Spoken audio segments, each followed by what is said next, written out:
Let's take a toy example of 9 symbols, namely A to I, with the probability distribution as shown on the right-hand side. We can construct a Huffman tree out of this distribution as shown on the left-hand side, where all the symbols are at leaf nodes. Here, D and I make up for 88% of the total data. We choose a maximum code word length L and clip the Huffman tree by cutting it after the level L. Here, L equals 3. All the nodes beyond level L are discarded. The symbols beyond this level will not be Huffman encoded. Instead, they will be separately stored. All leaf nodes that don't lie at level L are projected to level L. Leaf nodes that have a level lower than L are extended down to create dummy nodes at level L. They are D and I here. Leaf nodes that have a level higher than L are backtracked up to create collision nodes at level L. They are B, C, F, G, and H here. After the projection, all the nodes at level L are used to create a lookup table of size 2 to the power L. The table has 2 columns, one for symbol and one for the length of the code word. The code word is the index itself. Let's fill this table.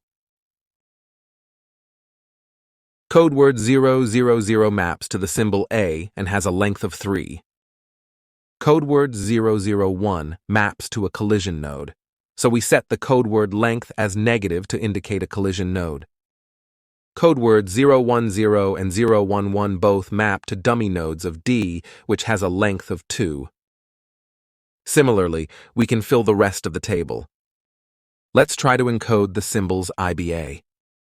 The symbol I maps to the code 11.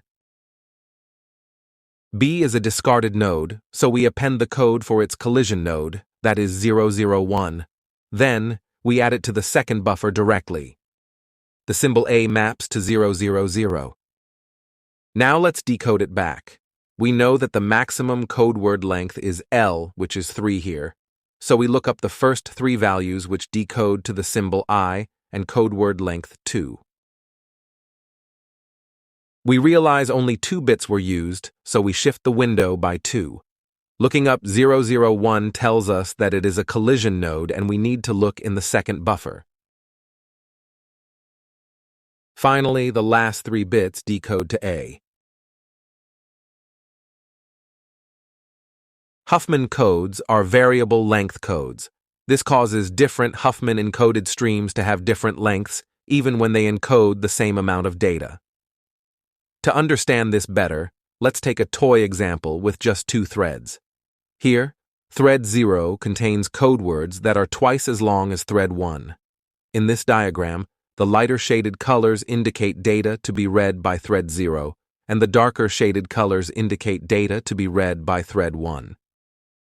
For decoding code word 0, both the thread read from memory location 0.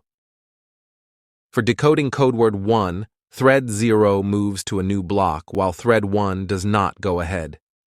This is because for thread 1, there are 2 code words stored at the same memory location. When decoding code word 2, thread 0 moves ahead again. Thread 1 moves ahead for the first time since it has used all the code words at its previous memory location. In this manner, both the threads keep traversing memory locations at different speeds until all 6 code words are read and decoded. In memory, the streams are stored in a flattened manner. The 2 threads read from memory locations that are far apart. This causes uncoalesced memory accesses, which is not GPU-friendly. The streams cannot be stored in a transposed memory layout as well, since they are different in size. To solve this problem, we propose to pre-compute the order in which the memory is read and rearrange the memory to that order. This is done by assigning each memory block a 2-tuple key, I, T. Here, I is the first code word to occur in a memory block and T is the thread index. Upon sorting using the assigned keys, we obtain an order which ensures that threads always access memory locations near to each other. Now, when the first code word is read, Thread 0 and Thread 1 read data from nearby memory addresses.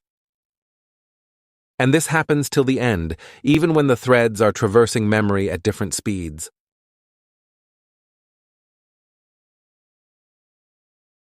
By using this approach, we see the L1 cache hit percentage jump up from 10% to 70%, a 7-fold increase.